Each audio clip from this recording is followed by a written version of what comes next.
joining us. Thank you for joining us. I'm sure you can testify that you learned a lot and it was very insightful. The aim of the Decentralized Business Empowerment Summit is basically to empower business owners, especially owners of SMEs and entrepreneurs, to empower them and also to help them build capacity on how you guys can leverage blockchain in your businesses. But then if you are not, if you are not an entrepreneur or a business owner, you are still welcome to join. If you are just a blockchain enthusiast, you are interested in the blockchain space and you want to learn more, this is the right place for you to be here. So, and before we delve into today, we just want to catch up on what cohort one was all about. So, those of us that were here last week, that was last Saturday for cohort one, we delved into the foundations of blockchain technology. We spoke about the features of blockchain. We also spoke about how we can apply blockchain in our businesses and then some real world use cases of blockchain. That's what we spoke about. So today, moving on, we'll just delve deeper. We'll continue from where we left off. We'll go deeper into the world of blockchain. We'll be looking at smart contracts. Today's session is actually in three parts. So the first part, we talk about smart contracts. We'll try and understand what it's about. And then the second part, we look at free trade, especially when it comes to how free trade can promote economic growth across Africa. And then we'll look at decentralized finance, look at the difference between decentralized finance and our traditional finance system that we have presently, what we are used to. We consider those ones as well. So before we begin, I'd like to introduce our facilitator for today. Our facilitator is still Mr. Nathaniel Jamina. He is our president here at Yako Institute, and he's also a community lead for Ubuntu Lab Origin. Ubuntu Lab Origin is also an organization that they help SMEs leverage blockchain in their business. And Mr. Jamina is also the CEO of Africa Institute for DeFi and Blockchain. So without much ado, let's welcome him so that we kick off for today.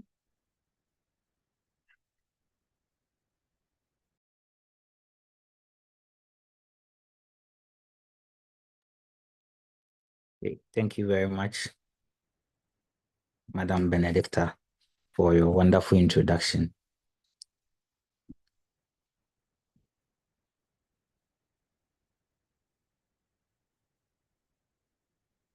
Great, thank. Good. So, great. Thank you all for being able to join us. Today's section, as you have, as has been mentioned, we'll focus on decentralized smart contract and then DeFi. So we'll look at that.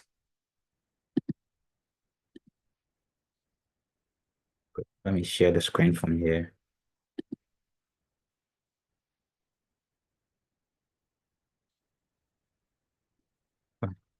I'm coming up. Minutes.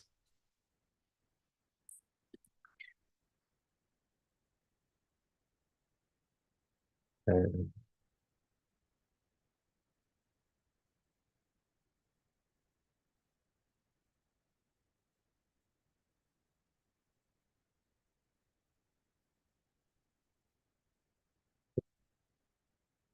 you all see my screen?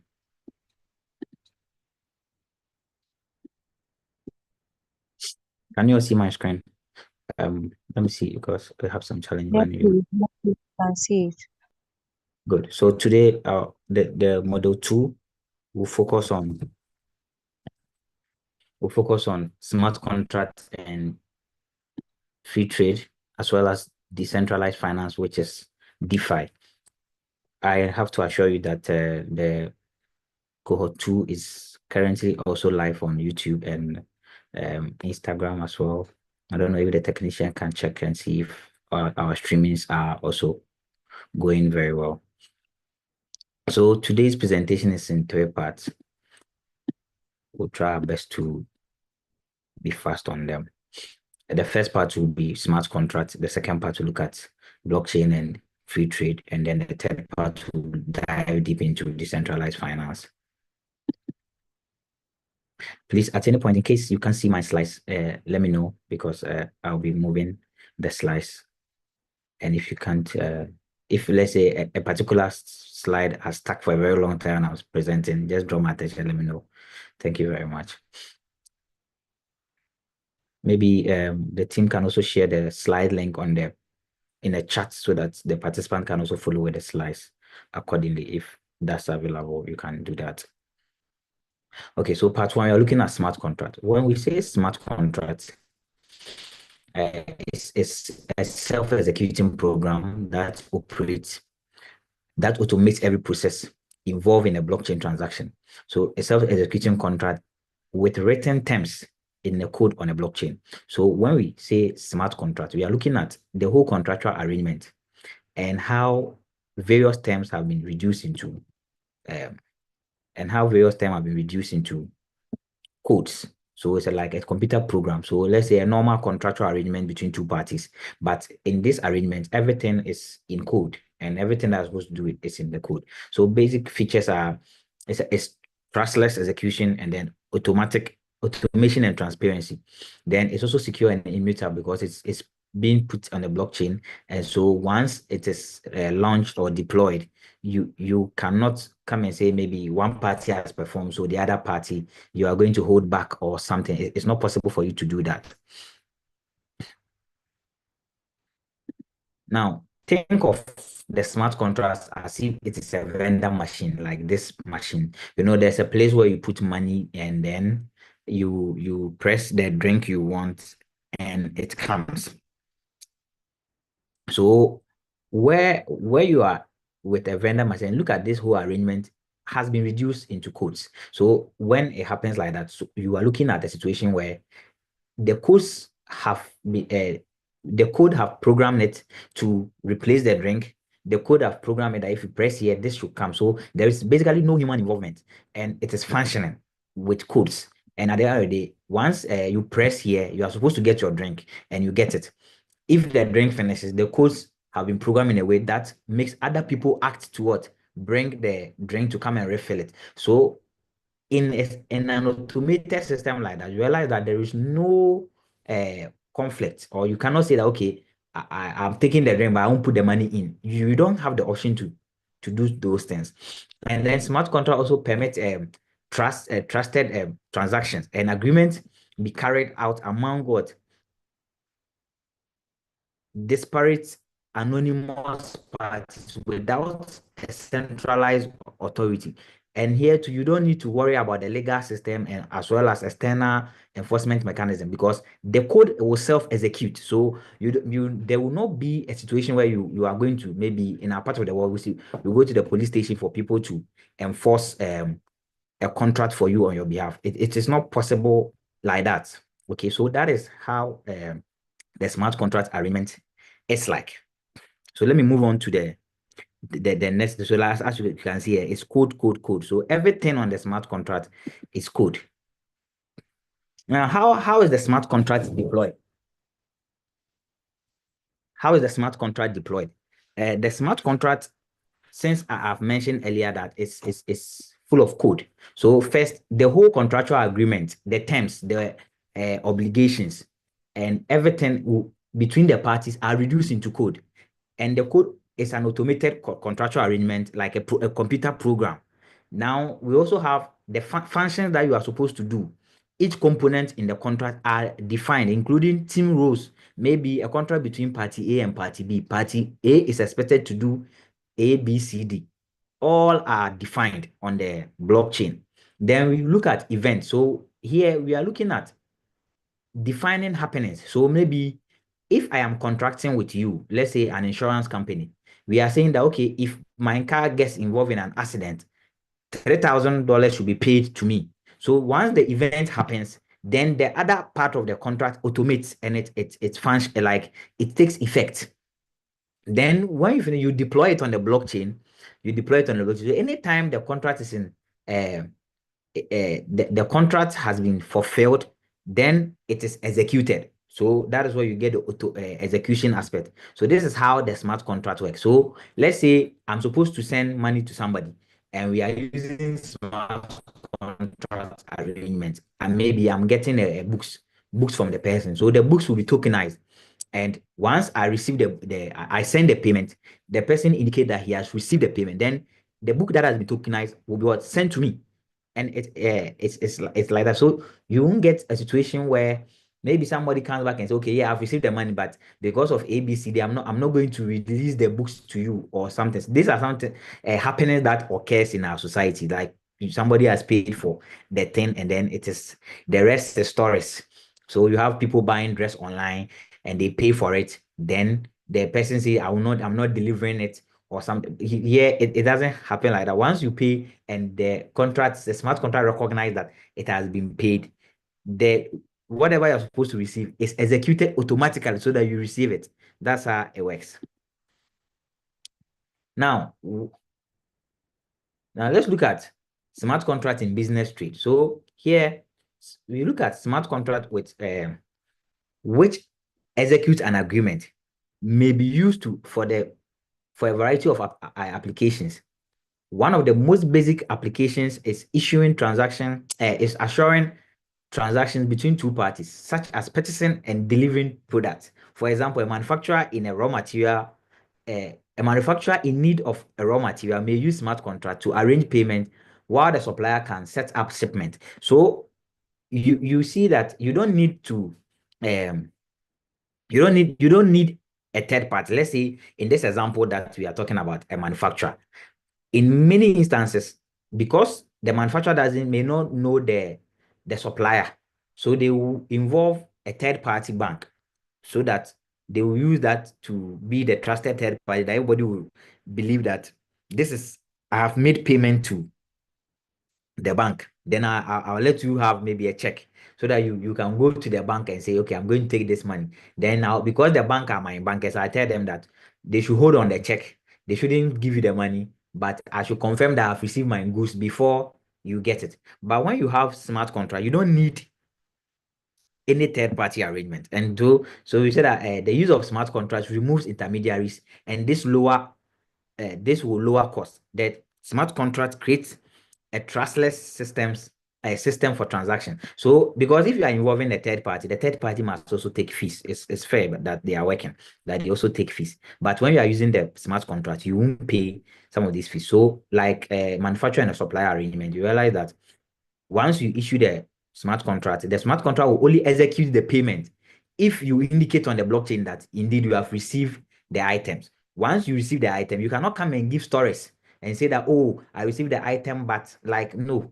Or maybe I didn't receive all like, you can't do that. And the supplier too, you can't say, okay, I supply if you're supposed to supply 100, you supply 50, and the contract will not execute because what the contract recognizes that 100, maybe so and so item must be supplied. So if it is not 100, it cannot execute. It cannot self-execute. You get it? So with this, we also say that it helps to reduce fraud and also dispute between contractual parties. A lot of business people engage in a lot of fight because of openness, transparency, and whatnot. So the automated programs self-execute to reduce fraud and disputes relating to business transaction. There are a lot of businesses that has collapsed because of this thing that I'm talking about. They have collapsed because of mistrust or aftermath of events and this. So when you are using a smart contract, everything is open and you are sure that the likelihood of fraud is less and also dispute is also less. Then fast settlement. Smart contracts are efficient in executing business transactions, leading to fast settlement. This tend to boost business efficiency. You know, sometimes you as a business supplier, some people supply on credit and the money will delay like 3 months. Sometimes too, the money has been paid, but because of the processes that are involved with your third party, maybe a wire transfer from US to Ghana, it will go through a lot of routes. And once it comes, it may take 3 days, some 3 days, some 3 weeks, some 3 months, depending on the nature of the transaction. All these things are things that you will not be encountering when you are using the smart contract. Now, which aspects of your business will you use smart contract that will be very efficient? Now, you look at real estate transaction, stock, and commodity trading, lending, corporate governance, supply chain, dispute resolution, healthcare. Just a few that we can mention because the horizon of using a smart contract is very big. Now, let's look at supply chain management, tracking of goods and automated payments along the value chain of the business. You can deploy smart contracts for this supply chain management. You track the goods from the supplier to the manufacturer. Of you make sure that the supply chain, every aspect that needs to be checked, everything is deployed on the smart contract. You put every aspect of the agreement on the smart contract. You don't leave some. You put every aspect. So maybe the goods must be given to this a ship. The ship must bring the goods to Ghana and whatnot. All these things must be on the smart contract. So you'll be able to track it in real time that the goods have left maybe US, it has reached Ghana and whatnot. The smart contract will track all this information at every checkpoint, because if you don't execute all these steps, the contract will not be able to self-execute. And so for instance, if I'm here and I'm doing maybe a blockchain transaction and I'm using smart contracts in making the payment, sometimes I'm maybe releasing digital asset. I'm supposed to receive a certain amount of money. The money may be maybe 10,000 Ghana cedis. That exact amount of money must reach me, okay, so that I can go back to the smart contract and indicate that, yes, I have received 10,000 and show proof that I have received 10,000. Then once I have been able to verify that I have received 10,000, then the asset that I am selling will automatically be released to the person who has sent me the 10,000. So there will be no room that I'll say I've received payment and I'll say I'll not receive payment and whatnot. There's a way of smart contract verify some of these things. Then we can look at it in insurance payment. In our part of the world, when we talk of insurance, everybody gets angry because people will pay the premium, and when event happens to them, they receiving their claims becomes difficult. So we can also deploy smart contract to automate insurance claims depending on the occurrence of defined event. So you have ensured that if maybe your, excuse me to say, maybe upon the death of maybe your mom or something or that, if any death of any relative, this amount of money should be paid to you so that you can use for uh, arrangement and whatnot. Maybe somebody even do insurance for health. Maybe if I fall sick, this amount of money should be paid to me to cover my hospital bills and whatnot. Then you are falling sick. Now the money isn't coming. You are not able to afford the medicine. You are not able. So with smart contract, once you are able to indicate on the smart contract that you are falling sick, you are at the hospital, there's like you verify all these checks that you put in the program, the payment self-execute. You don't need the payment, like it self-execute, and then the money comes to you. That is how beautiful smart contract is. And then e-commerce. Some of us sell goods across borders, even across regions. Some people will go and take fugu from the north to the southern part to sell. Some of these things, some even travel with the money, and it's dangerous and whatnot. But we have to do that because that's the system that we are in. But if you are using smart contract in some of these things, you realize that it gives you a very secure cross border or cross regional or whatever payment that you are doing to your maybe your wholesalers or your retailers to take your goods and then be able to serve your customers as well. Now let's move to part two, where we are going to talk about free trade and then blockchain. Now I'm sure by now most of us have heard of free trade. That is the ability for goods to be able to move from one place to another, and you should be able to sell across borders. And that is what we mean when we say free trade. Now, when we talk of free trade, particularly in Africa, we realize that the international exchange of goods and services without what restriction, that is the definition here, that is free trade. But when we look at Africa, intra-Africa trade, which is Africans trading among them, so maybe Ghana trading with Nigeria, Kenya, Mali, Somalia, like trading among ourselves is very low, and it has been reported that it was 7.2% in 2023, which accounted for almost about $192 billion, according to the African Exchange and Import Bank. Now we are people. as Africans, if we are unable to trade among ourselves, this is not something that we would like. Maybe you are creating earthenware in Ghana. We create earthenware in Ghana. Maybe there may be restaurants in Kenya that will need the earthenware. But because of trade barriers, we are not able to send our earthenware from Ghana to Cote d'Ivoire, or maybe to Kenya, to Mauritania, for them to utilize our produce. So imagine the sort of market that will be open to an entrepreneur in Ghana. If your goods that you are creating, you are able to supply it across the continent. Because Ghana alone, we are 30 million. If you are adding Nigeria to your market, you are crossing 200 and something million. If you are getting Kenya, you are crossing 200 and something million of population. So that is the kind of value free trade brings us. So it's very important that as individual, or we able to trade among ourselves. And smart contract can help that. And blockchain is here to assist for some of these things to be done. Okay.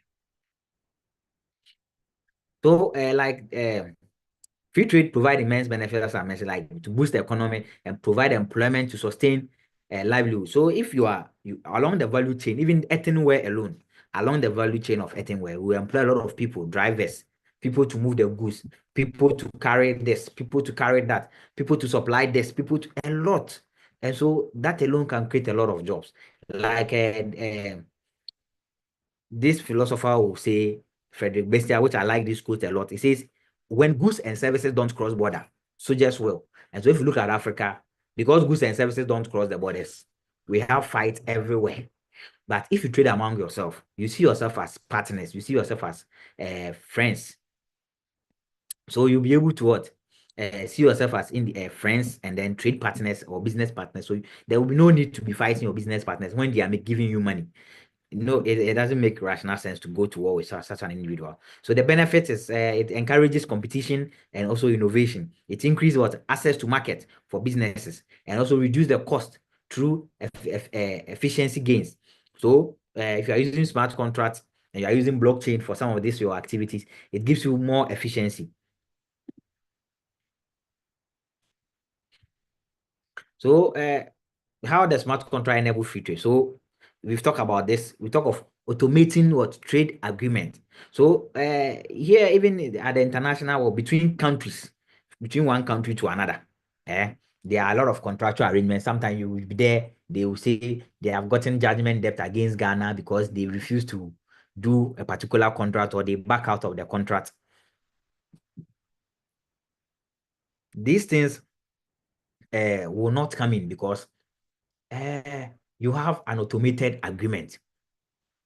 You have an automated agreement. So it is up to parties that they are defined rules, they work on it. So with this one too, you won't get like enormous paperwork, legal assessment, manual verification, delays, which brings about a lot of cost when you are engaging in what international agreement or you are engaging in some of this. So when you design your smart contract, you are guaranteed that we have what an automatic agreement execution, no need for third-party intermediary that will bring another cost. Automatic enforcement and what? And when criteria are satisfied. So there are agreements that even like I mentioned, the international between countries. So these are between countries, not small business. Between countries. Then one party have performed, yes, other party doesn't want to perform their side of it. So that way it becomes a lot of hula baloo. And then sometimes when there's a change of government, other party don't want to continue with the contract. And then, but this one is automatic. Once you fulfill your aspect of it, automatically the contract will self-execute. Wherever the money is supposed to release, whoever deserve the money is given to you because you have performed your obligation under the contract. Enabling trust in cross-border transactions. Smart contracts serve as escrow by creating by securing holding funds until smart contract terms are met. Parties can verify transactions on blockchain, ensuring transparency. They can reduce fraud by preventing manipulations of contract terms after agreement. This is where the challenge is. After we have agreed and I've done my part of the deal, that is where you are going to manipulate. So it's a businesses frequently hesitate to trade with foreign partners due to what? Trust issues leading to reliance on banks, letter of credit, and escrow service which add to cost and slows down what transactions. So in recent time, I realized that even those who lead as the consultants and whatnot, they look at the money that is involved. They take 10% of the cost of the transactions and whatnot. This brings about other costs where the business doesn't really envision it. So if you are using smart contracts and some of these things, you are able to avoid some of these costs.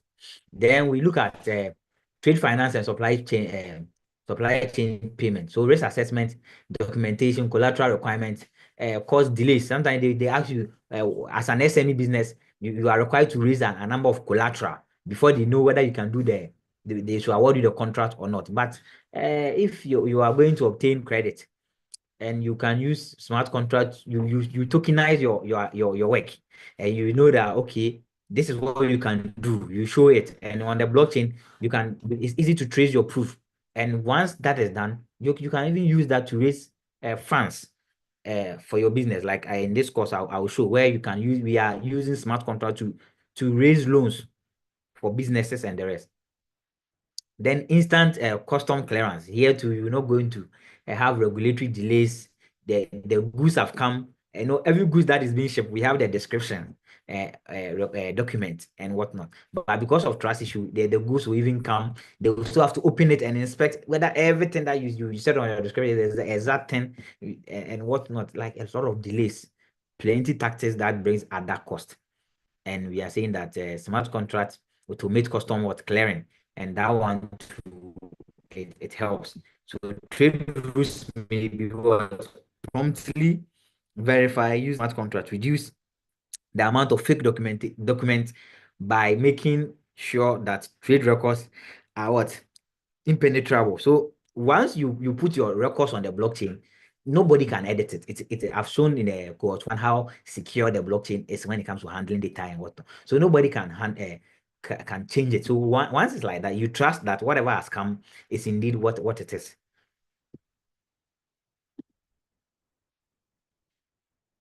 So let's move on to the final part. Here we are going to look at DeFi itself and how it's going to help your business. Now, before we understand DeFi, we need to understand the genesis of our money system.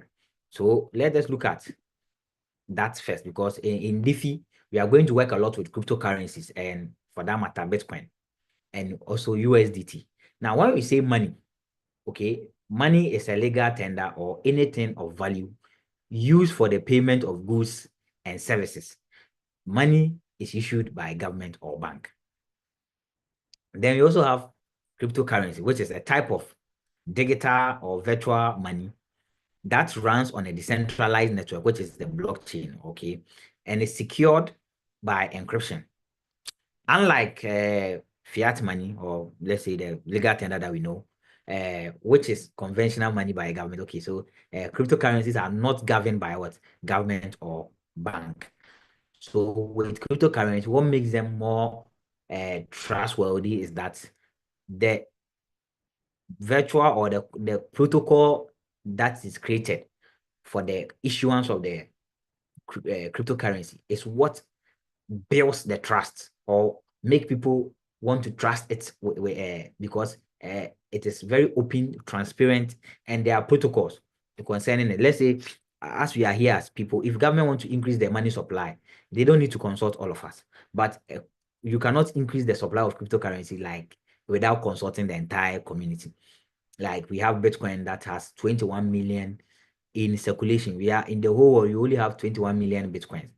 And that is all that we can have, except the community come together to say we want to increase it. If not, you can't. One person can also do it. You cannot say, I created it, so I want to do it. It's not possible. Now, we know that money has evolved throughout history. So from the 3000 BC where we have the barter system, money has evolved through various civilizations. We have where we use goods to go for other goods. So if somebody has a shirt and maybe you want rice, you need to look for somebody that will need your shirt and also has rice at the same time. And so one of the difficulty of the barter system was what we call the double coincidence of want. And so because you need to look for two things the person must first of all need the share that you are trying to give out, and must also have the rights that you want. So it's a double coincidence of want. So that's one of the challenge. Then we move to commodity money, which use bees and shares to also trade for valuable items. And so we also came to that point. And then we came to where we have metal money. We use gold, silver, and up to today, we even use gold and silver. Then we have paper money, piece of money that represents a certain amount of money and can be what? Used to buy goods. This one too was done in the 17th century. Then we have banknotes, special piece of paper that contain promises and say that okay, this person has an amount of money with this bank, so feel free to take this thing from and you can come to us and then we can give you that money. And so you can also base on that. Then we have the fiat money that is issued by the government. That is, it's a paper that has a legal backing that tells you that the government says accept it and you have to accept it. That is how the fiat money is. Then we also have the electronic money, like we use the mobile monies, the Visa cards and whatnot. That's also come, and then we're also using them. Then we have the cryptocurrency that was invented in with the emergence of blockchain. We have Bitcoin, Ethereum, ETH, we have Solana, we have ADA, we have BNB, we have USDT.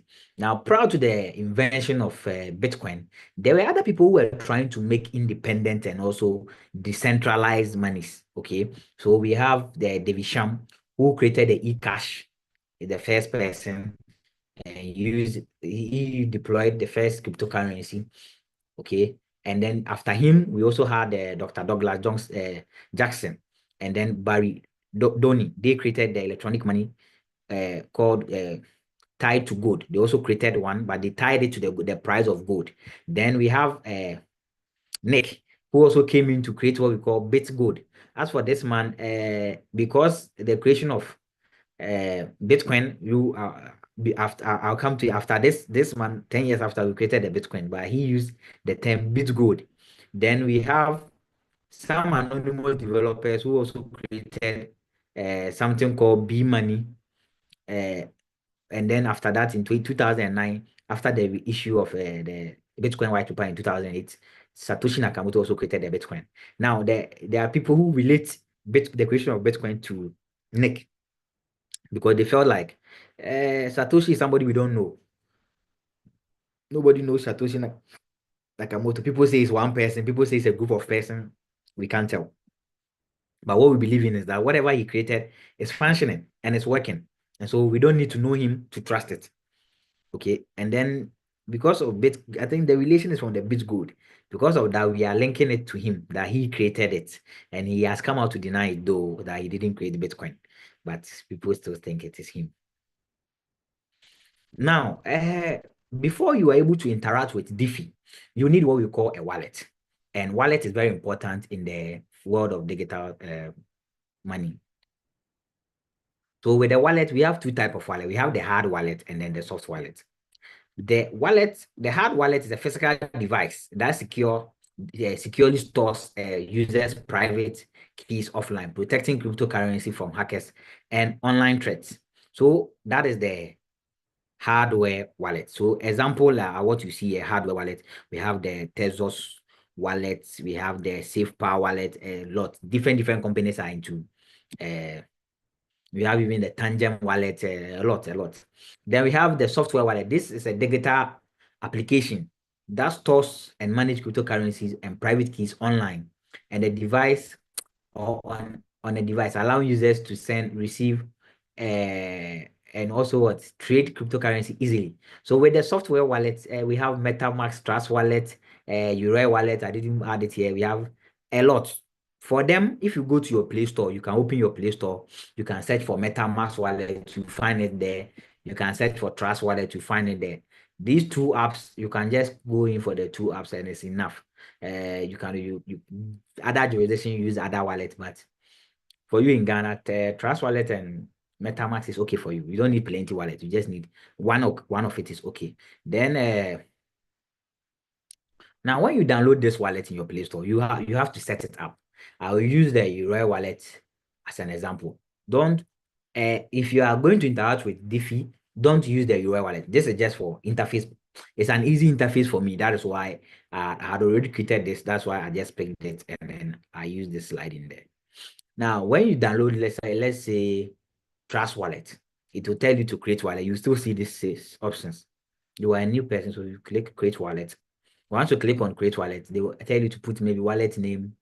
Some will ask for a spending password, some won't ask because of the Trust Wallet. I don't think they will ask for spending password. Then but all of them will have the third step, which is this. This is your recovery phrase. This one is your recovery phrase. So for the software wallet, they keep this one for you online. So within the wallet, it's inside the wallet. You have it in the wallet. Excuse me, let me drink some water.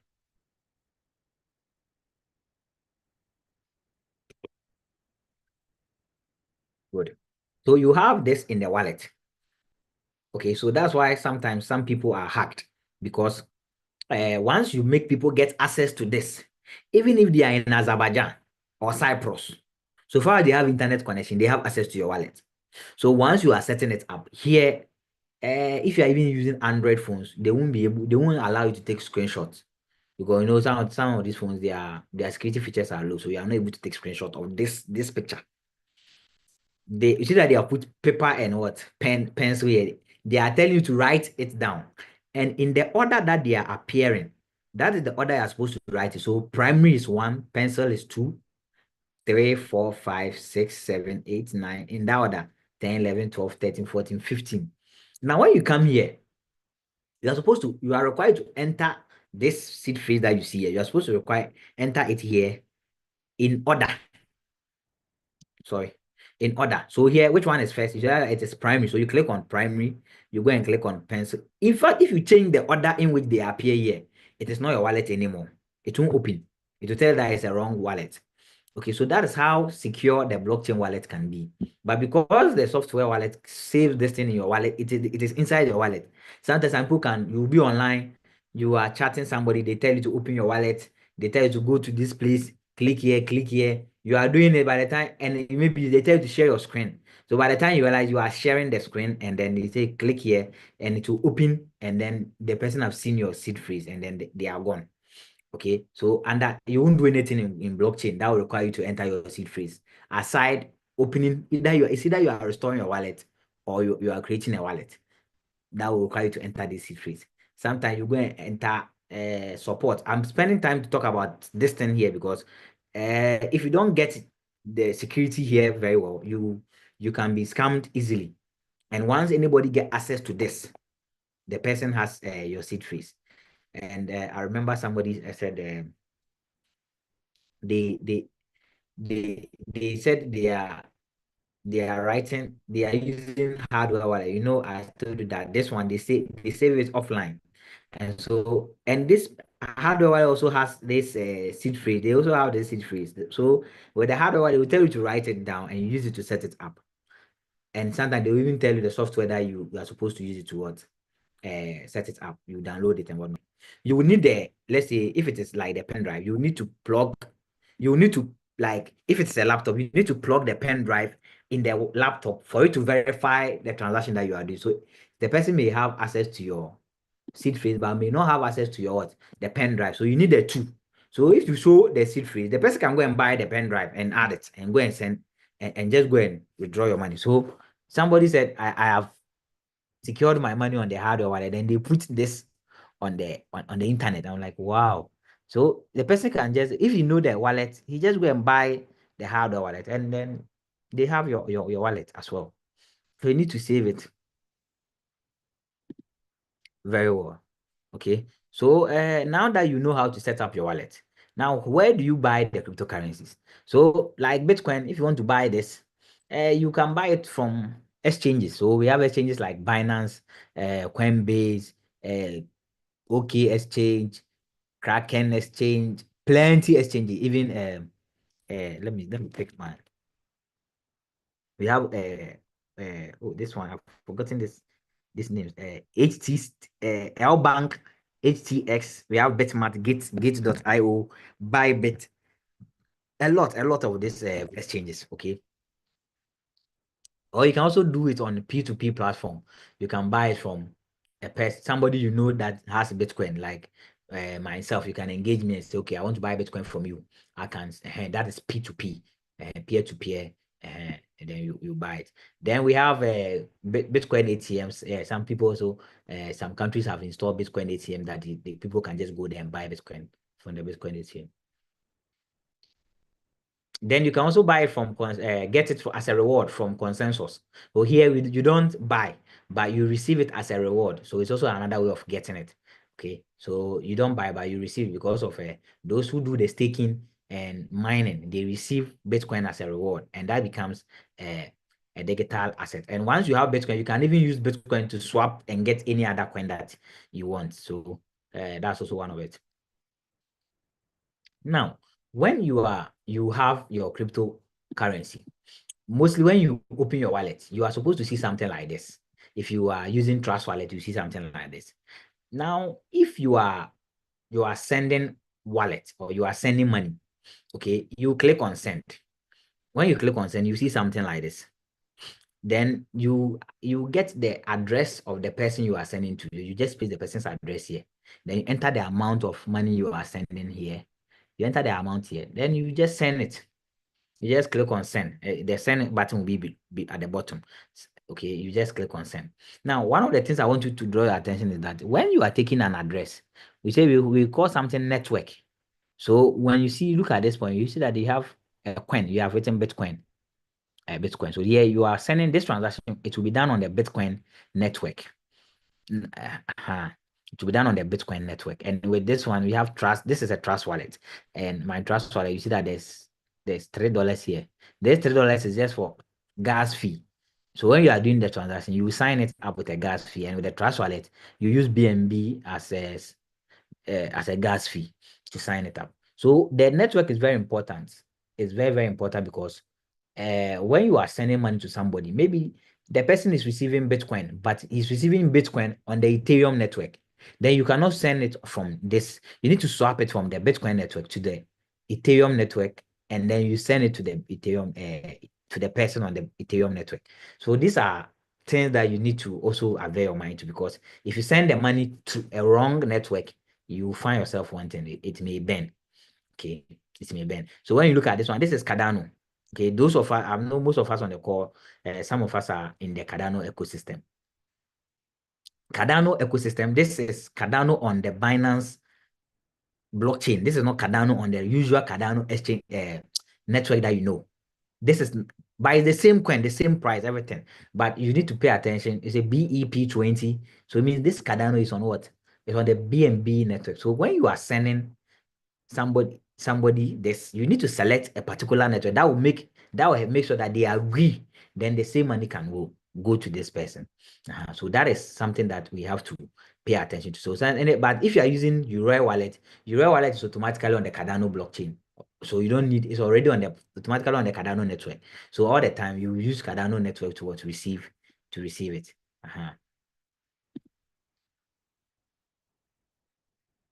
This is a USDT and the number of network that it is on. You realize that anytime you are doing transaction, if maybe you are sending me USDT and you select that you are buying, and I'm saying, okay, copy your address. And when you get to choose when you are going to select the address, they ask you which network do you want its address. Then you selected maybe Solana. Once you select Solana, you have to let the person who is sending you the money that the address that you have sent to the person is on the Solana network, so that when the person is also sending, can also select Solana network and put in the address and to agree on the same network. So it said please note that only supported network on Binance platform are shown. If you deposit via another network, your asset may be lost. You see, this is I took this screenshot from Binance exchange. The network is so much important that you see it is written here, but you won't see it here. It's written here. That's why I just copied and pasted it here. The network is very important because once you miss the network, you burn the money. Except sometimes if it is $10, they won't mind you, but sometimes they can reverse the transaction for you. But if you are sending $10 and you have mistaken the network, nobody will pay attention to you. Except maybe recent time, the news I heard was around maybe $1 million. The person misplaced, send it on the wrong network. That was when people were worried, and a lot of people were on the chain trying to reverse things and whatnot. But if you are doing your own small money, try and make sure that your network is correct, because we may not get attention, and that they needed attention, the swiftness and whatnot. Maybe other exchange may give you swift attention, other exchange may not mind you at all. And this one only happens when you deposit on a centralized exchange. They can reverse it. But if you go and do it on a DeFi platform, it's a different thing altogether. Good. So now let's look at decentralized finance. Let's come to the main reason why we are here. Decentralized finance is a blockchain. It's a blockchain-based financial system that runs without bank, middleman, central authority. It enables users to lend, borrow, trade, and earn interest on assets via smart contracts on decentralized network, including Ethereum, Binance Smart Chain, and Cardano. Now, you think of decentralized finance as the traditional financial market. Everything that you go to your bank to do, okay, you want to open dollar account, you go to your bank to do it. You want to buy treasury bill, you go to your bank to do it. You want to buy stock, you go to stock brokers to do it. Everything you want to do, you involve them before it can be done. But the difference is that with decentralized finance, you go and you do your thing direct. You don't have any middleman there. So it's decentralized, no bank or middleman. Transactions are executed through smart contract. Then it's permissionless access. Anyone with internet can connect and use what DeFi services without approval from bank or regulator. You get it? So the DeFi, they don't even use KYCs. Like if you are using, those of us who have signed up on Binance, usually you are supposed to go through KYC, and sometimes if you have not gone through KYC, there are certain things you cannot do because you have not verified. So with the DeFi, they don't even take KYC. Then they are transparent, okay? The transparency aspect of it. Transactions are recorded on a public blockchain, and then ensuring for full visibility and reducing fraud. Then programmability, because of the smart contract, the whole arrangement that you are doing. Maybe you are trying to invest your money to the digital asset you have. You want to invest it in a pool or maybe a yield farm, and you are going to be paid an interest on it. That arrangement, they use smart contract to do that arrangement, and so you can just do it on your wallet or anywhere, any platform that you have. If you are even using Binance, you can do some of this DeFi investment that are there. If you open your Binance app and you see N, those things are some of the traditional protocols that they have they have brought it on the blockchain that you can do. So you can invest so that you can earn interest on your money. You don't just let it sit there. Then you have interoperability. Okay, different DeFi application can work together, allowing seamless transfer between what platforms. So yeah, we can go to the Ave platform to transact. We can come to Pancake Swap. We can go to Uniswap. We can go to any DeFi platform. You can do the same thing. So when you look at the difference between DeFi and traditional finance, you realize that in DeFi you can get what peer-to-peer, but with TradFi, which is traditional finance, you have to use what a broker or a banker. Then access, the bank close, DeFi doesn't close anytime, anywhere. You can just get it done. Then we have the speed of the transaction, okay, transaction speed. You realize that in DeFi it is instant, but in the banking world, if you say you are going to buy treasury bill, after everything, you fill a lot of forms. After that, they tell you to wait, put the money in your account, they will effect it. It will be there, and by the time you're like, then they will send notification now, maybe 2 days, 3 days. They tell you that okay, now they have bought the treasury bill for you, and they notify you. Then transparency. Uh with the public blockchain, it's very transparent because we have in Cohort 1, we have explained how blockchain is, and so we know why the public blockchain is transparent. And this, excuse me, this is not private. This is public. DeFi works on public blockchain, so it's very transparent. And with traditional finance, you know the banking rules and whatnot. So there are certain things they can tell you, there are certain things they can't tell you. So something they disclose, something they can't disclose because the laws doesn't allow them to do that. So that is how you are. So you have limited disclosure. Now, let's say we are doing different use cases. So what are the things that you can do with Diffy? So with the Diffy, we have lending and borrowing. That's one. We also have Uniswaps and for decentralized exchange. When you look at decentralized exchange, I mentioned that you can buy cryptocurrencies on exchanges. The exchanges, we have two types. We have the centralized and we have the decentralized. The centralized ones are the ones that we are familiarized ourselves, which is the Binance, the L Bank, the OK Exchange, Kraken, a lot. But they are called this centralized exchange because one person is controlling them. It's like a bank on the blockchain, kind of. But we also have the decentralized exchanges. They are the Pancake Swap, the Uniswap, and the rest.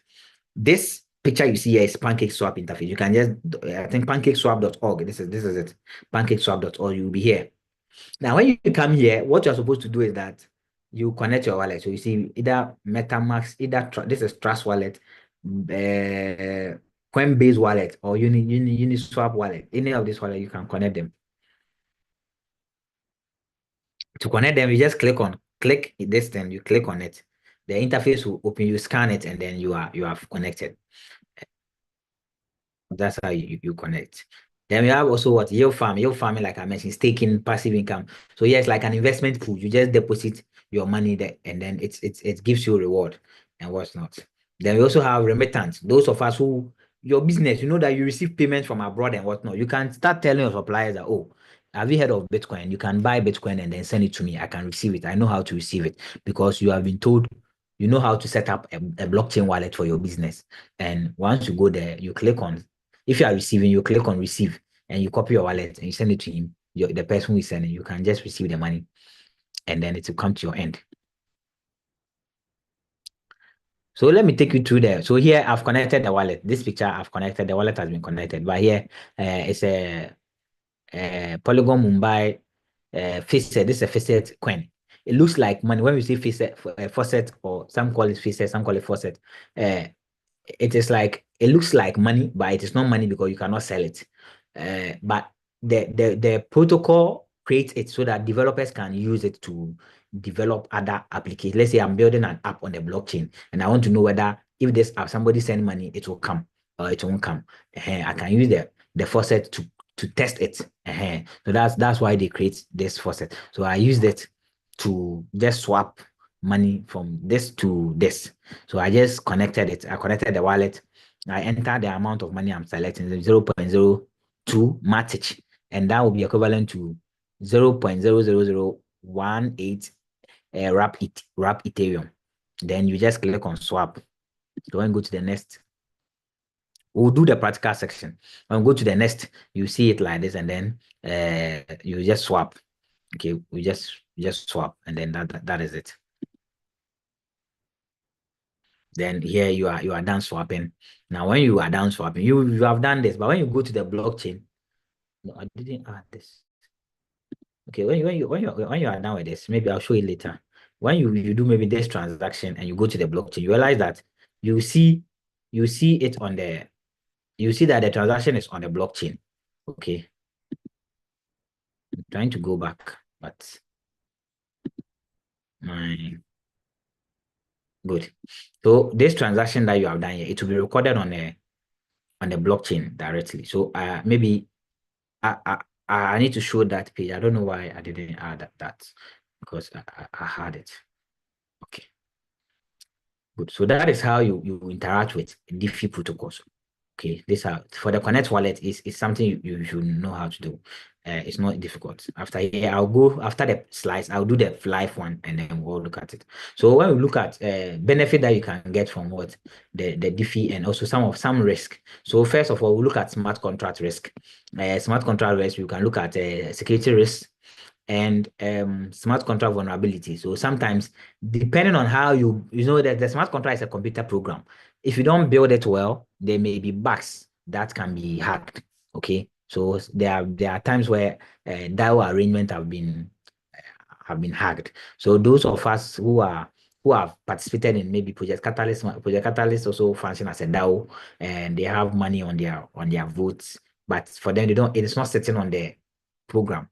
Okay, so you cannot hack it, and then in an external vote, because when people started hacking DAOs, people put money on their DAO activity. So that when you hack the DAO, there's a vote on the DAO that you can take the money from it.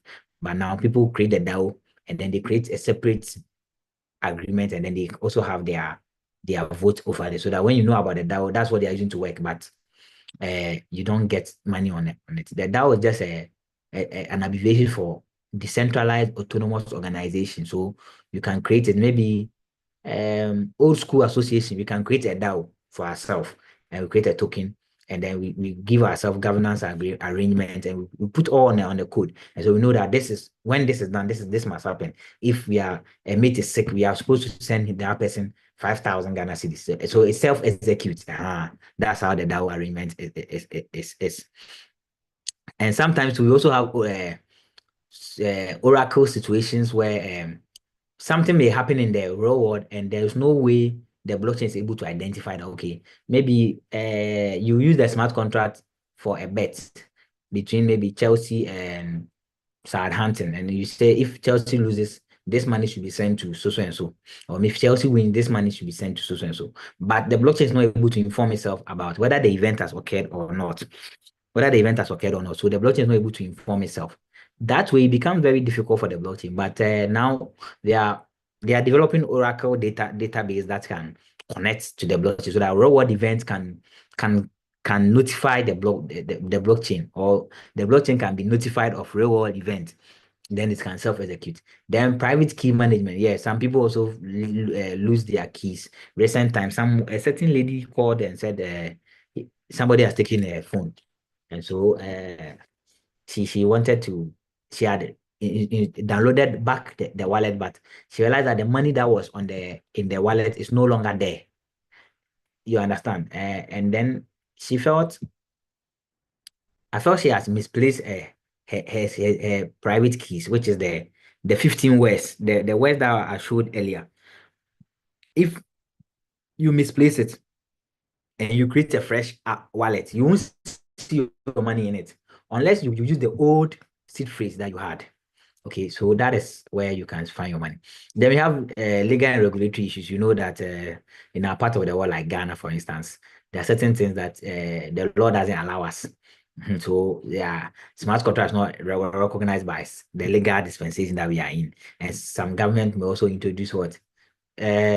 Stringent methods for adoption. So that's also there. It's that there are regulatory challenges, like in Ghana, you cannot register even a company that has the name blockchain in it. You can't register a company if the name of blockchain is in the name of the company. You can't. I don't know the phobia that surrounds it, but that is it.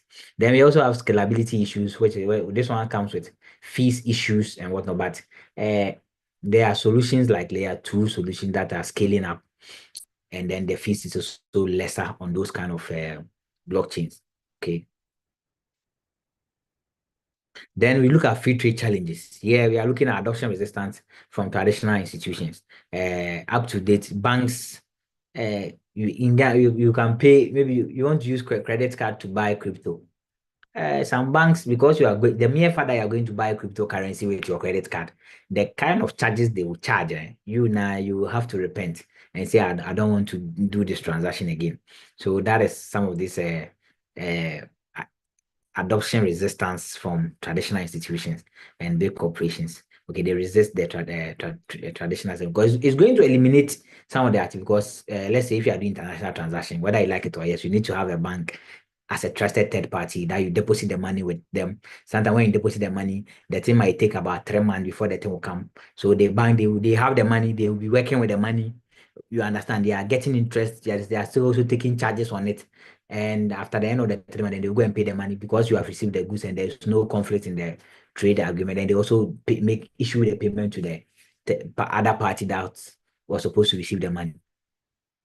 Then you have a cross-border regulatory barriers, so different countries, different laws, and it becomes complex.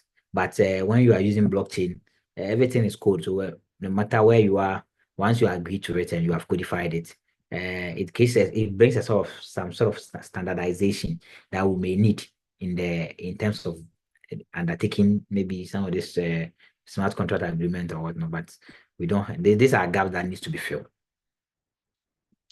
Then we are looking at supply chain transparency versus privacy. So here, there are some people, they are business operation. They don't want anybody to know whether they are moving this. There are some people, they are business operations, the supply chain tactics that is helping them succeed in their business. So privacy issues are there. And so some of these things also affect. So while the blockchain improve transparency, businesses may not want to fully visibly may not want full visibility of their trade transaction due to what competition, so that you don't, because on the blockchain, everything that you do is recorded like live, something like that. They may not want it. Then we come to DeFi risk. When you come to DeFi risk, you look at the DeFi platform itself. It's a target for hack. Okay, sometimes even on the pancake swap, they can tell you that anybody at all can create a wallet, a crypto coin and then upload it. Okay, anybody at all can create you can just create it and then put it there. Then we look at crackdown, regulatory crackdown, and then compliance issues as well. So these ones, the governments, but in recent times, I realized that some of them are opening up. They are saying that they are going to allow for adoption. They are recognizing the crypto space, particularly in what is happening in America. They are recognizing, and I'm sure they are working on bringing better regulation. Once one country create the laws, others will copy and paste, and then we will all have a very good regulatory and compliance laws around the creation, execution, and some of these things, which may be helpful. But for now, that's what we are doing. Then we have volatility and market manipulation. Sometimes we have people we call the whale investors. The whale investors are the people, they hold the large amount of the cryptocurrency. So when they sell it, they sell a huge amount at a particular time. It affects the market. It brings the price of the market down. The finding, it brings the market down after they have sold at their price.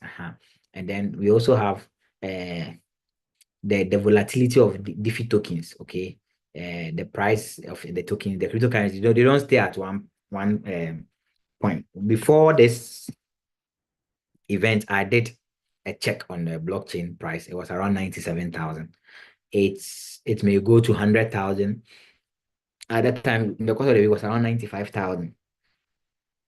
So these are some of the volatility issues that we talk about. Now let's look at smart contract future. Okay, is there a future for it? Yes, because honestly, there's opportunity. Okay, for adoption, there's opportunity for adoption. And in recent time, the institutions are trying to create what we call the CBDC, which is the central bank's digital currency, central bank digital currency, CBDC. And when they're able to create it, I always say they should streamline some of these things. But if they're able to do it and then streamline it with the blockchain, it would be great. But with the examples of CBDC that we have seen so far, it's nothing to write home about. But we can't say it loud because Ghana, for instance, we did the ECD. The ECD turned into hackathons. Hackathon is a different thing from the issuance of ECD. Nobody ever used ECD for anything, any transaction. Then, in fact, the ECD was not created. It's a whole of pilot where they said they piloted it and whatnot. Sorry, I don't know if I saw them organizing hackathons for themselves. Then we have challenges. Then the challenge that we have talked about, which is the need for regulatory challenge, and then enhanced security improvement. Sometimes when these things are accepted and come to the mainstream, people will also come and adapt to their knowledge and improve their system security, which we all need. At this juncture, I'll end here and say thank you. When we come to the practical section, I will share some aspect maybe when it comes to the discussion. Thank you very much. Let me stop here. So moderator, you can come in. Thank you very much, Nathaniel, for the wonderful presentation today. I hope you all had a great session. At this juncture, I will open way for your questions that might have been bothering you throughout the presentation. So the floor is open now for all your questions. If there is any, thank you.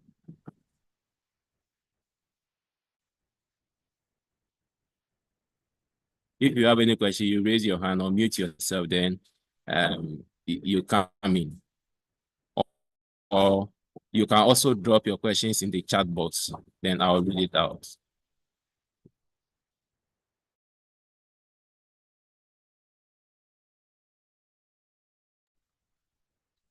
So I think we are streaming as well. So we've done about 1 hour. Yeah, we are streaming. So As a small starter, maybe I'm now starting a small business. Where should I start from in okay, implementing the blockchain in my business? Where should I start from? good. So for now, as a startup, what will help most is trying to get your wallet, because you are into business and you are receiving money. Okay, so you can start up from establishing maybe a dollar account, because when I took us through the Diffie, there are a lot of things you can do with the Diffie. Why do people open dollar accounts? Sometimes they want to save themselves against the inflation.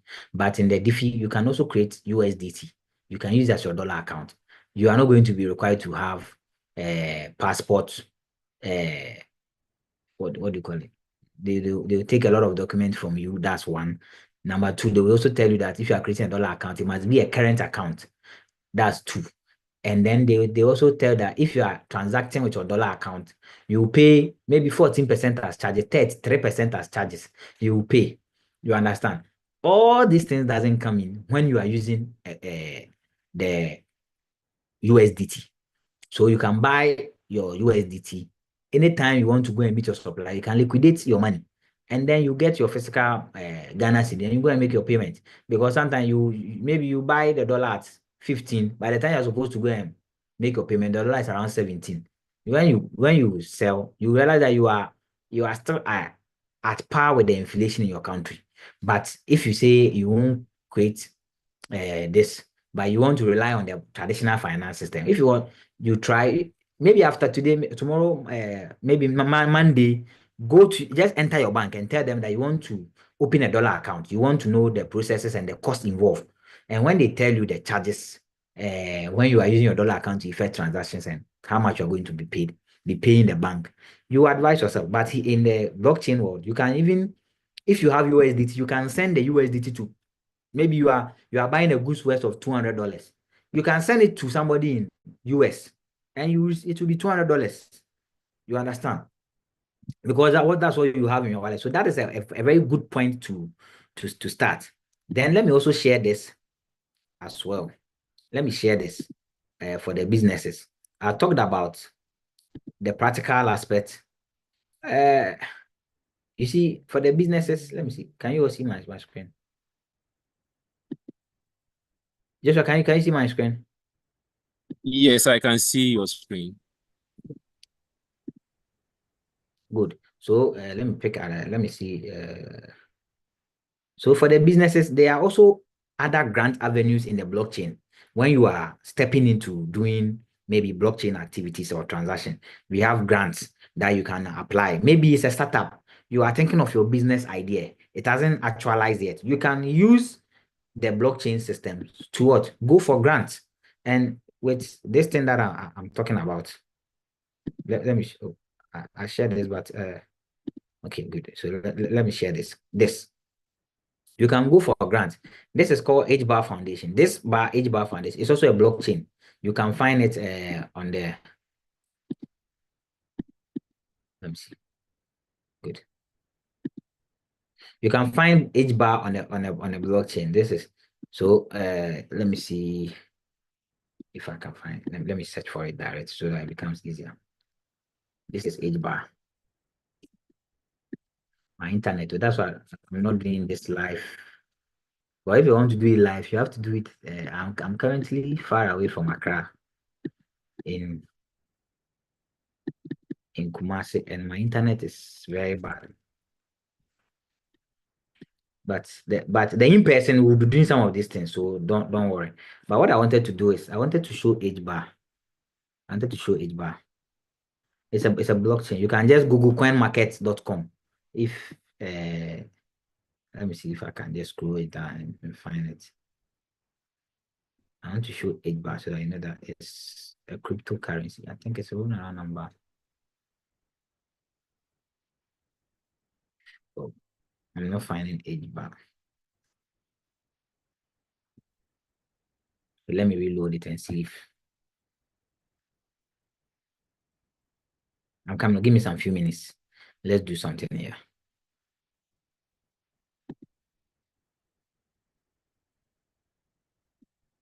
Okay. So as we wait for our facilitator, you can be dropping your questions in the chat box. Actually, sometimes we can't complain. The internet is so poor that common browser like browsing information, it's not opening. Okay, age bar. Hedera, this is it. This is age bar. Have you seen age bar? So that is the foundation is behind that crypto project. So okay, it's now loading. The page I clicked is now loading. Good. So age bar is trading around 0.2. So they also have a goal that they are doing. Every crypto project has a goal.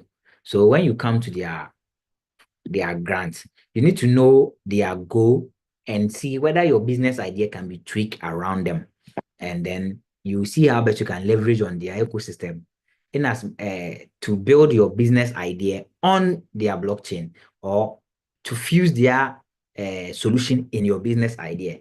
And the good thing is that they can even give you money to fund that business idea. So let me share this link in the chat. Let me share this link in the chat so that we can all have access to this grant platform. Okay, you all have IT friends. You can actually take your time, go through and see if you can apply for something to assist your business, because I believe that each and every one of us here has business ideas. You get it? And here, let me show you the good part. The good part is that, yeah, the funding. Okay, so here they have a particular specific funding arrangement for just female. If the organization is funded by female, they want you to come and apply for grant. If it is on a crypto economy, they want you to apply for it. If it is on payment, your idea is on payment, they want you to apply for it.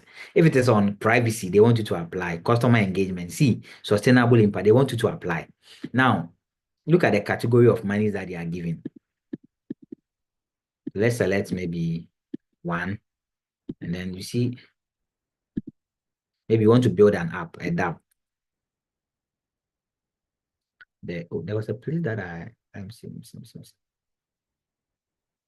They ask you how much do you want. I'm looking for it. Yeah, this is the place. Yeah, this is what I was looking for. Good. Can you all see it from $10,000 to how much? 150,000.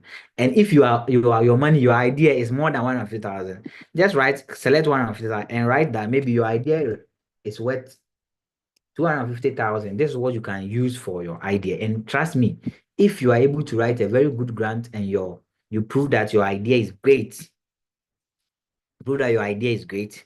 and it's workable, okay? The blockchain what doesn't mind funding your idea so far as it's going to bring an intrinsic benefit to the ecosystem. They don't mind at all. And you explain your allocation. Some of them they will tell you to break down your money into what do you call it? You break it down into milestone and you tell them how much money you need per each milestone. So when you achieve the milestone, then they give you that amount. They give you money to achieve milestone. Then once you are done, they give you the next tranche to achieve the second milestone. Then by the time you are done achieving either all your 4 or 6 milestone, you have created the 10 very beautifully. Then this is the grant. Is there any question, or I should still run you through the grant? So businesses need money for this. I remember the last cohort when somebody was asking whether we should how do they borrow? How you borrow is there, but if there's how to get grants, why worry about how to borrow? If you want to borrow, you can also come to Ave ecosystem here. You borrow here. You can also borrow here. But here, let me put that one also in your chat. If you want to borrow, you put it here. You can come to Ave. I'm just using Ave as an example, but you can go to computer or other system. Now, you see that what I was talking about, they say connect wallet. So you want to click on connect wallet. You need to select the kind of wallet you want to connect. Let me just do this demo quickly. You click. Oh, no. Did I just select Coinbase wallet? Damn it. Cancel yourself. I don't need Coinbase wallet. You click connect wallet. I need yes, Trust Wallet. So I have Trust Wallet. So from my phone in over here at my end, I'll just have to scan my Trust Wallet. Okay. When you open your Trust Wallet, you check the top side of it. You see the scan button. So I'll just open it and scan from my laptop. Once I scan, I'm now working with my phone. I'll click on connect. The moment I connect, it will indicate that it has connected. You see that it has connected. So my wallet has connected. You see my wallet ID will be showing at this part. Okay. Now here, for me to be able to borrow, I will need to have liquidity. So what every protocol and their rules for borrowing and everything, you need to do a lot of research and understand their ecosystem. But the casual thing I can say here is that you borrow against your assets. So let's say I have Ethereum in my wallet. I deposit Ethereum here. If I deposit 2,000, or let's say if I deposit $1,000, I'll be able to borrow $800. Okay, you borrow 80%, maximum 80% against your collateral. So your digital asset is what you use as your collateral to borrow more. And then you are sure to pay. You can come and pay back. So these are some of the tokens you can borrow. You can come and borrow this. Because I have not, you have to load it here. And the wallet I have connected, trust me, $1 craving. So because there's no money, these things will not activate. Okay, this thing will not activate. But once you first supply it and then you come and borrow against it. So that's how it works. That's how it works. So these are the tech this and what do you call it? How to do the borrowing. This is one of the platforms that you can do the borrowing. And we are in the information age. If you don't even know how to do it, you can just consult Google there. Even the A protocol have done a lot of videos on it so that you can learn how to do the borrowing yourself if you really want to borrow against your digital assets. So first, you must have some digital assets and then you can borrow. You realize that some businesses, they may have some amount of money, but you can use that money you have as a collateral to borrow more than that. So that's how it works here. And then we also have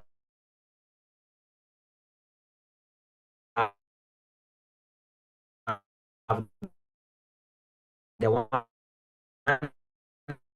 that I use the pictures to show just was the Uniswap. So here even here it allows you to even connect your Binance with the Binance. I think it's for them or something like that. Yeah, I'm very sure that it's for Binance. They are DeFi protocol. So here to Trust Wallet. But here, one funny thing is that let me disconnect from the first one. When you want to disconnect, just click on this and then you click disconnect and then you have disconnected. Here is deep dive. Here you can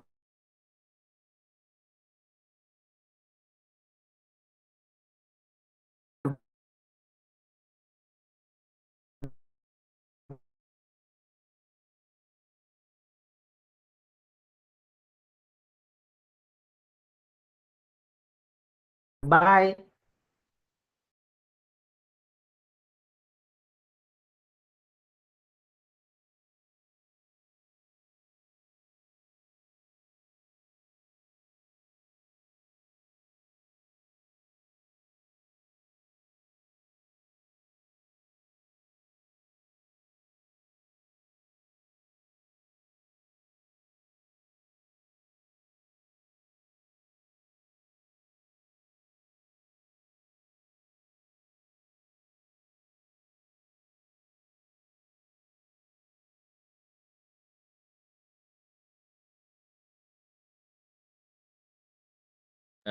I think because of network issues, we just lost our facilitator. So if you have any question before he connects back, kindly drop them in the chat box so that when he comes back, I'll read it out for him to address them.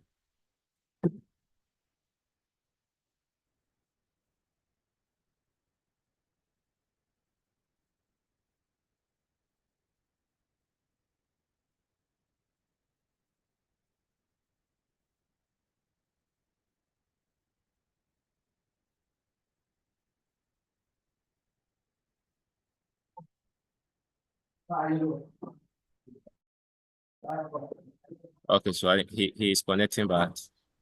I think I drop off. Sorry. Yes. I don't know if our live streaming. Okay, yeah, the live streaming is still on. Okay, so let me share our. Where was I? Okay, so here, when you come, you select the kind of money you want to buy. So here too, you can buy cryptocurrency from here. Okay, but you must have BNB. You use BNB to buy here. Here it's not like the Ethereum.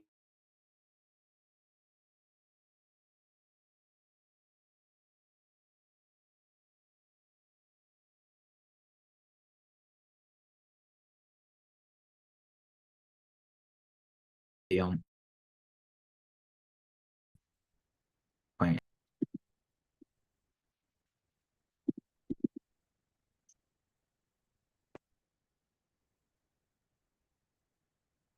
Hello.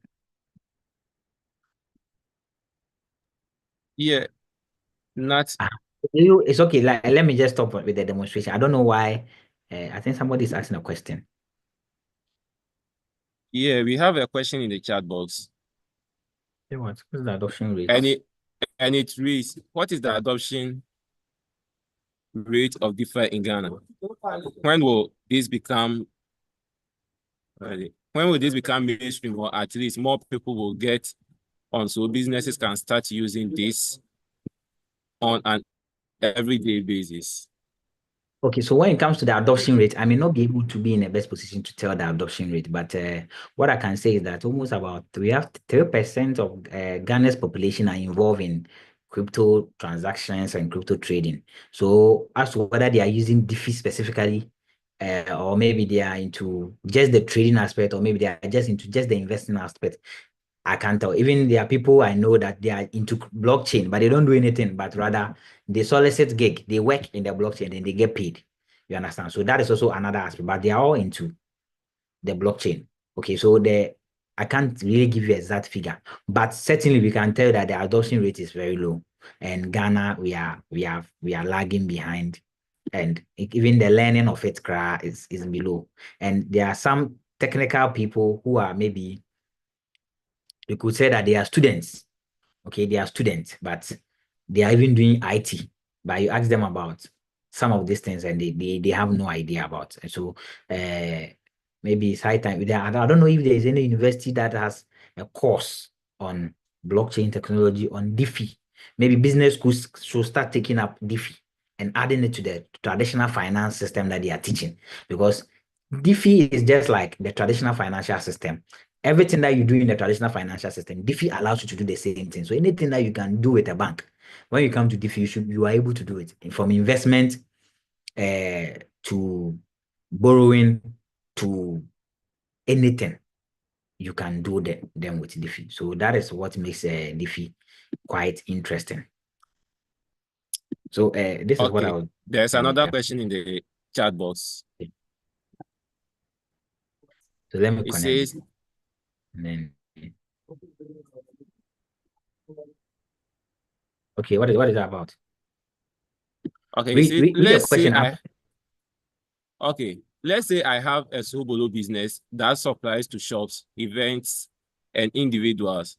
How do I get people to pay me with crypto? I understand I must first create a wallet. From there, what next? Do I get each customer to? Good. I think Joshua, I don't know whether I am breaking or Joshua is breaking, but the question.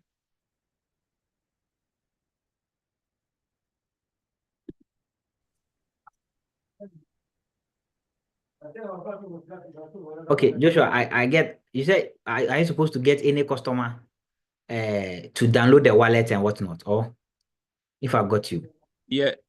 So it says, assuming she's having a solo business that supplies to shops, events, and individuals, how do she get people to pay with crypto? Okay, so those who pay with crypto would like to pay with crypto, just like the way we use mobile money. Okay, you know that there are some people when they come, they tell you that, okay, I'm paying with mobile money. Then it's okay. This shop accepts mobile money. Then you are able to go ahead with the transaction with the person. Is that not it? So the same thing when it comes to crypto. When you set up and you have set up your business, in your business, you receive USDT for payment. So let's say I come to your shop and I'm buying Sobolobo and I ask you, do you receive crypto? Quickly you will say yes. And then if the Sobolobo is $1, I quickly issue $1 USDT to you and you receive it and you are okay. But assuming if I come and you say you don't receive crypto, then the transaction is going to face a lot of difficulty because I may have to now waste time to convert from crypto to mobile money before I can convert. Sometimes some people even tell that, oh, mobile money, they go and remove the money and bring me my physical cash. So yeah, it wastes time. Some customers will like to walk away. So okay, if you don't accept mobile money, then I'm going to the shop that accept mobile money. So you are making people go away. But the good thing is that if you are as a business person and you are into you know all these avenues of receiving money for yourself, it helps you. And in recent time, we have other payment gateways like Haptel. Okay, let me mention their name because they are business. You know, Haptel also set up payment gateway for businesses so that when your customer come, you dial some short code and quickly they're able to pay even from their mobile money to your end. But when you reroute your money through Haptel, you see the charges that are involved. That alone tell you that you can do it with crypto easily and it's cheap. And the charges that Haptel may even take, or maybe any other gateway will take, you don't suffer that charges with crypto. So you accept that. Then there's like the in-person. We have iExchange that will be coming on board to do onboarding. And so if you are businesses that accept crypto, through the onboarding process, they will put you on so that all the blockchain crypto individuals in Ghana that they want to trade in Ghana and then they think they want to go to a crypto shop, the iExchange will map your shop on their platform so that I can quickly, maybe I'm in East Lagos, I'm looking for a shop that can quickly accept $50 payment for something that I'm trying to buy. I want to eat. I can go there. I know that, okay, this shop accept crypto directly. Then I just come there, I eat, I just issue my payment for you. You accept your USDT, you understand how it works, you know how to withdraw it and everything. You don't have any issue or comes with the method of payment. You understand? So it's like that. If you don't have the knowledge about it, you won't accept. You won't accept. And it's a business, so you are at liberty to accept what money you or whatnot. So even the legal tender that we are using, let me veer toward this one. Let me set this scenario. When somebody brings fake money, I say fake money, a deteriorated money, okay, and you say, oh, this money it has tear, I won't accept it. Okay. But there are some businesses, even though the money has stayed, they can still accept and say, okay, with this one, we know where to change it. The difference is that there is information. Because he knows where to change that deteriorated money and get a quality money for himself. So you accept it. But the business that doesn't have that information will say, I don't know where to change this deteriorated money. So take your money away. I won't sell my thing to you. Which you are at liberty to not sell to anybody that you choose not to sell to. You understand? But at the end of the day, it is business. You are losing. So it's better you have the knowledge and you know how to accept it and then you add it to the other payments. If somebody is paying with mobile money, you accept. Paying physical cash, you accept it. If it's paying with cryptocurrency, you are accepting. You know how to accept. You know how to create a wallet and whatnot. Thank you. Okay, so another question in the chat box is how soon, let me see. How soon after starting your business should you look into any of these things? Oh, it depends on you. Okay. Honestly, when it comes to your business, if it's really buying and selling and it's about payment, I would say as right on day one, you should be. Okay, let's say you sell tiles and I happen to be in your shop. I may want to pay everything I bought, maybe it's as equivalent to $200. And I say, oh, do you accept USDT? I want to send it to you on your account. Maybe you have Binance, you have your USD, you just send me your address. I just pay. Or you can even copy the QR code of your address, like the way we're doing here. Okay. Let me disconnect and connect. This one. Okay, let me disconnect something. So every address or everything that you are doing. Okay, can you see my screen? Okay, so I'm trying to connect wallet. The moment I click on connect wallet, you can pick your this QR code. So maybe this is your QR code. You can just print it. You can have your QR code. You print it and you put it in front of your shop that this is your BTC address. Either you scan and pay, and it's easy. Well, the moment I come there, I can just scan. And there are even some restaurants that they even keep their menus in a QR code so that they don't avoid printing it for a lot of tables. And sometimes some people have come, they want it, they are not able to get the menu. So there are some smart restaurants, they just keep their menu on a QR code like this. So you know when you come to the restaurant, you just scan it, it will open as a link. You go through, everything is on your phone, and you are checking what you want to buy and what you don't want to buy. And so as a business, you can also the crypto wallet's address, you can also keep it in a form of QR code. It's possible. It's possible to have it in the form of QR code. Let me see if it was in the coming.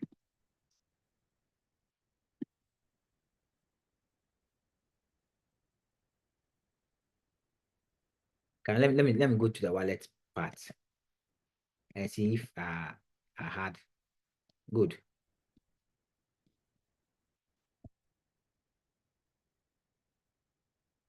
Good. Look at this. Look at this. So when let's say you are sending, you see this QR code. This is it. This is it. So instead of pasting the person's address, you can decide to click on the QR code, this sign. You see, when you click on it, you scan. Okay. And if the person who is receiving, the moment you click on receive, you will see your QR code. The moment you click on receive in your wallet, you see your QR code. And those who are using the UA wallet is there. Is there in the UA wallet. And so the moment you click on receive, you see your QR code. And people can just take the money and decide to just let me click on receive. Good. So let me do this quickly and share. So that is one of the ways you can set up.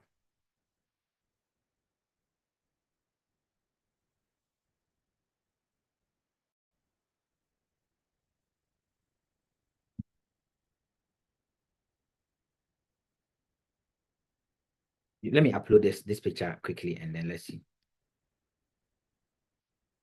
Good.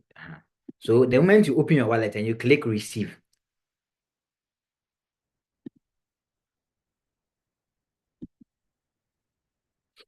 let's be patient. It's opening.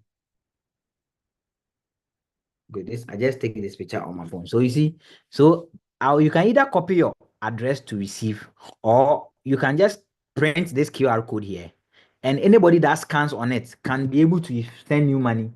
Even on this meeting, if you open your UL wallet and then you go to send and you decide to scan, it should open for you to be able to send money to me. So when you go to scan in the UL wallet, and then you scan this interface even from the screen, it will do a good thing for you. And you scan it and my address will just pop in and it will tell you to what? Send me the money. And so if you send the money and it comes, voila, you are receiving your money.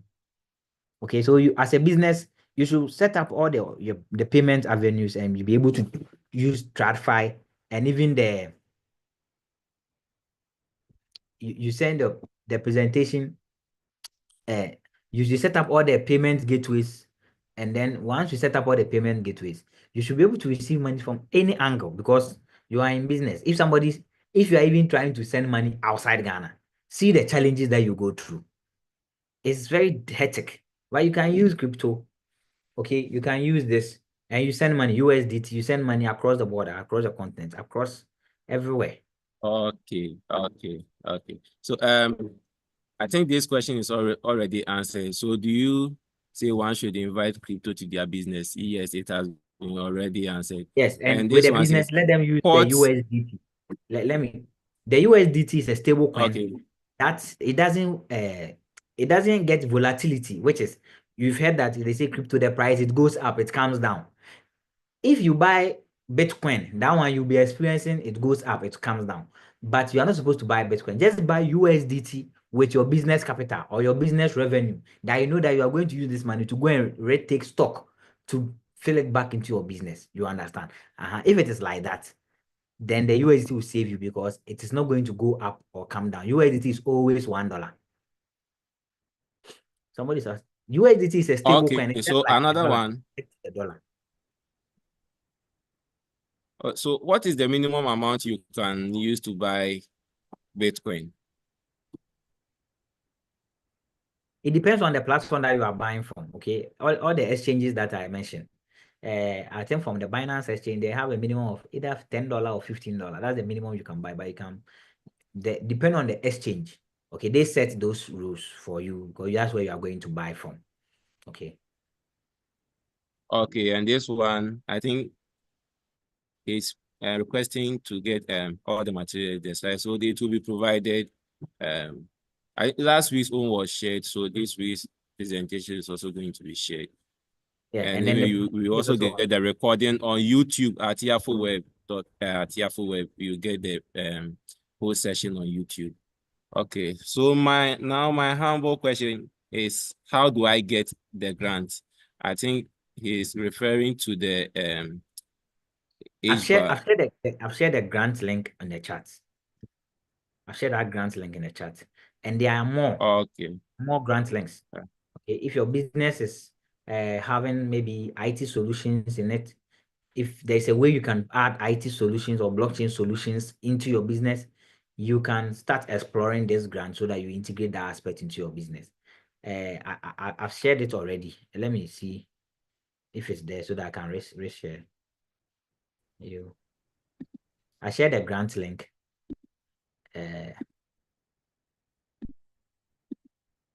So that you can. Okay, so we are hitting time. Let's be quick. In this one, also say, in the presentation, I realized you use Trust Wallet and other wallets rather than Uroi. Is it because Trust is more efficient and has better benefit compared to Uroi? I think she's referring to Trust Wallet. Okay, so your wallet is restricted in terms of the kind of things you can do. Okay, it's now developing. Maybe it is your wallet is just like Trust Wallet. Okay, but its functionalities has not added those things yet, and so it doesn't. You can't connect that. Okay, it can't connect that. It can connect. But in terms of your wallet too, it also only supports Cardano alone. But Trust Wallet supports Cardano and other cryptocurrencies. Okay, it supports other cryptocurrencies. It supports other crypto. So that is why we are using Trust Wallet. There's Yeah. this says what I should share all the grant links. I don't have all the Yes. grant links. Okay, so you have gotten the information now. So in your Google, you can also search for maybe you find maybe grant list for crypto. Then so you have gotten an iceberg. You can exploit and also function from there. You understand? Because that is what we have given you the information. You are free to develop it from there. And I showed you a lot of cryptocurrencies that exist from the. Okay, so I have a question with regards to the borrowing. Okay, so with regards to the borrowing, I realize you can't borrow more than 80% of what you have in your wallet. So what is the essence of going to borrow whilst you have the capital there? Okay, so before I come there, let me conclude on the grant question. These are a list of crypto. Every cryptocurrency here has a grant program. All of them, all of them. So you can just Google Solana grants, and you certainly you see it. You see that is there. So you pick one and then you search. They all have the grant programs, and you need to read about them and know what their demands are and satisfy the criteria. Now, let's come to the question that you just asked. The protocol that I took you to, which is the A protocol, it is the protocol that you can use for borrowing and then lending. You can make money as a lender. and can also make money as a borrower. Now, for them, I think their protocol is that they borrow against excess money. And so they want at all times the money in the pool must be more than the amount people are borrowing. You understand? That's why when you add a collateral, they allow you to borrow 80% of the collateral that you have put there. You also ask, why should you borrow? Now, let's assume you have 1 Bitcoin, okay? And that 1 Bitcoin is around $10,000. And you need $150,000 to go and do something. The Bitcoin that you have, that 1 Bitcoin that you have, you're also aware that the price of that Bitcoin can go down to $50, $50,000. It can also go up to $500,000. You understand? Now, if you deposit that Bitcoin, which is maybe currently at $100,000, you deposit it, and you borrow $150,000. You have your $150. You still have your 1 Bitcoin. It's still yours. You go and do whatever you are doing per the arrangement. You bring it back. Maybe you are borrowing, and then the price of Bitcoin goes up to 500,000, whilst you have borrowed 150,000 from them. Okay, you still can pay back your 150,000 and still take your 1 Bitcoin away and still enjoy $500,000. So that is the essence of borrowing when it comes to the diffy proofs. But if you are looking at it in the traditional finance eyes, you won't understand it.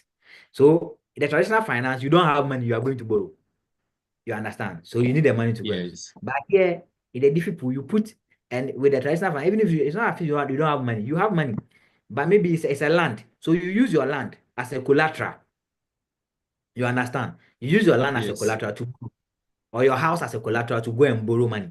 If you are not able to pay the money that you have borrowed for the bank, they will sell your land and use to cover for the money you have borrowed. But in the diffy, let's say you borrow against your Bitcoin and the price of Bitcoin goes up, they cannot take more than $150,000. Okay. And sometimes when the price of Bitcoin go up, it doesn't really affect them. But the reason why they make you borrow against 80% because the price of Bitcoin can also go down. So that when it is going down, if it goes down around 90%, they won't sell your asset to defray the cost. But if it goes down below 80%, then they can sell it to defray your, because other than that, your value that you have used as your collateral, the market is sinking it. You understand? If it is going up, it is there. Okay. And any time you can come in and then make your money. I hope it's making sense when it comes to the diffy borrowing. Yeah, sure. Okay, any other so question? any more questions? Okay, I think we have done a lot of the questions.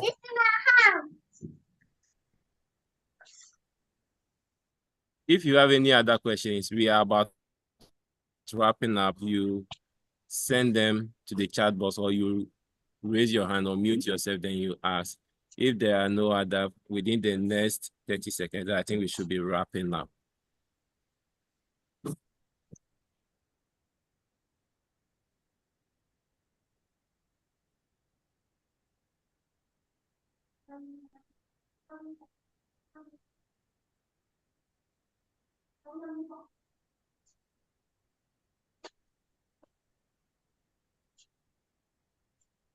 Okay.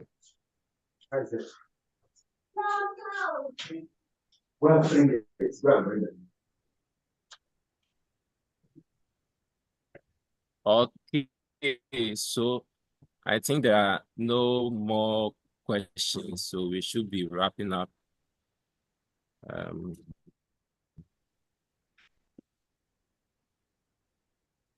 So let's go to the announcement.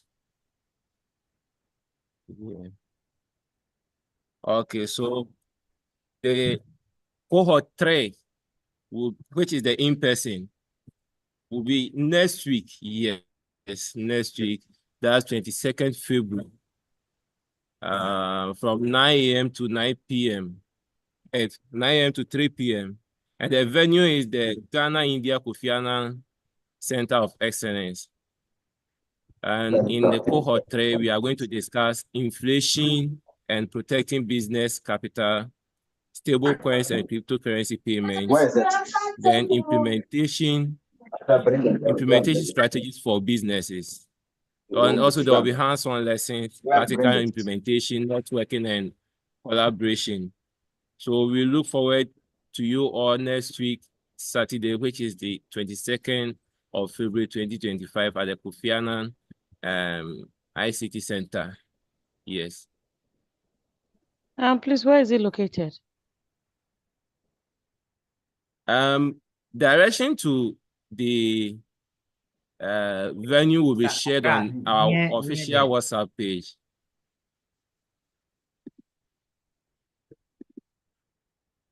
Okay, so within the week, we will share direction from all angles from where you are coming from. We'll be sharing directions on the official WhatsApp page. So if you are not on the official WhatsApp page, you can let us know right now so that we add you to the WhatsApp page so that you get access to all information we'll be sharing on the WhatsApp page. Okay, but I just want to know, is that maybe Tech, Doom, Curriculum, like where? In Accra. It's in Accra. Yeah, so It's in Accra. Boy. Yes.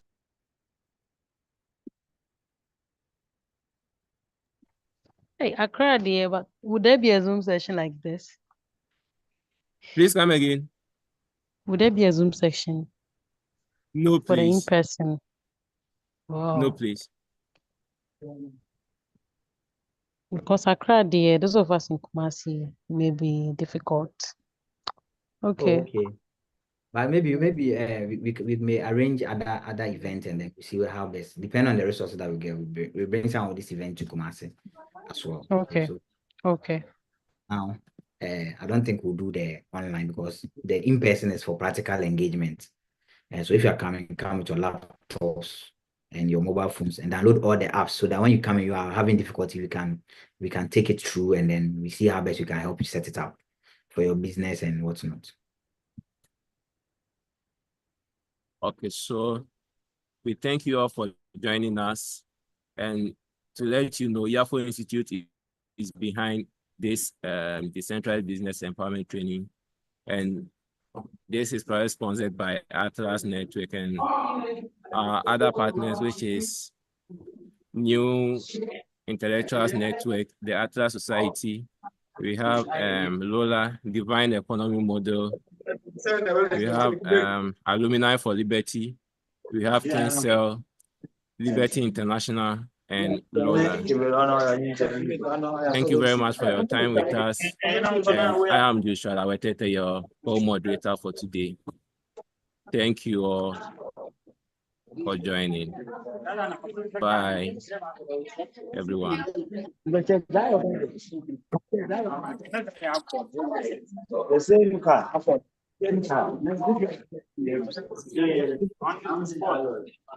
The technician can give us some sound as some of us may stay back to network.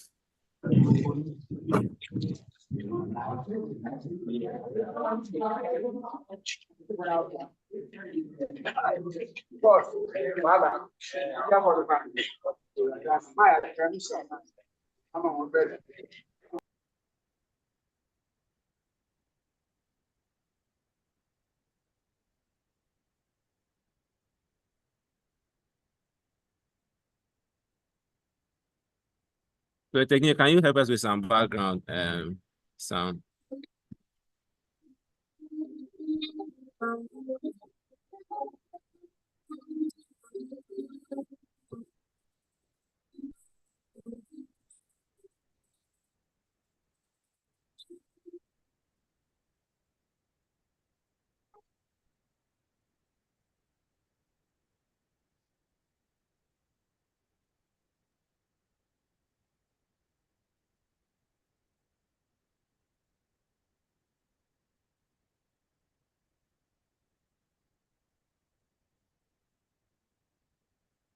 Can you hear the sound?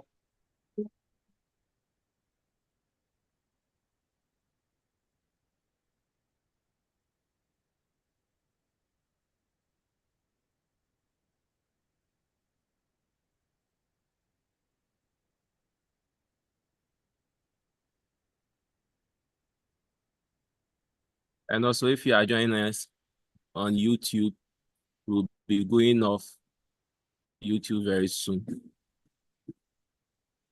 Thank you to our YouTube viewers also. Thank you for joining us. We appreciate